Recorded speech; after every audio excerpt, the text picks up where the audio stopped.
I love you. അതെയും താണ്ടി പുനിതമാണത് എന്ന് പറയുന്നത് പോലെ അത്രയ്ക്ക് വാല്യുബിൾ ആയിട്ടുള്ള പ്യുവർ ആയിട്ടുള്ള ഒരു വേർഡാണിത്. പക്ഷെ ഇന്നത്തെ ജനറേഷനിൽ ഓവർ യൂസ് ചെയ്യുന്ന ഒരു വാക്ക് കൂടിയിട്ടാണ്. So stop using this.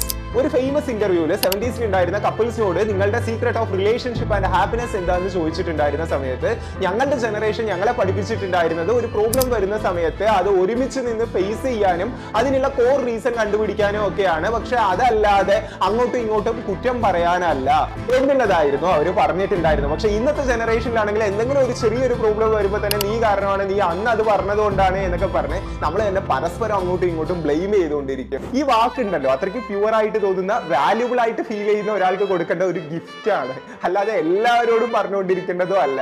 നിങ്ങൾ ആ പേഴ്സണെ ജെന്യുവൻലി കെയർ ചെയ്യുന്നുണ്ടോ, പ്രയോറിറ്റി കൊടുക്കുന്നുണ്ടോ, നിങ്ങൾ കമ്മിറ്റഡ് ആണോ? അങ്ങനെയാണെങ്കിൽ മാത്രം ആ വാക്ക് യൂസ് ചെയ്യുക. Otherwise don't use it.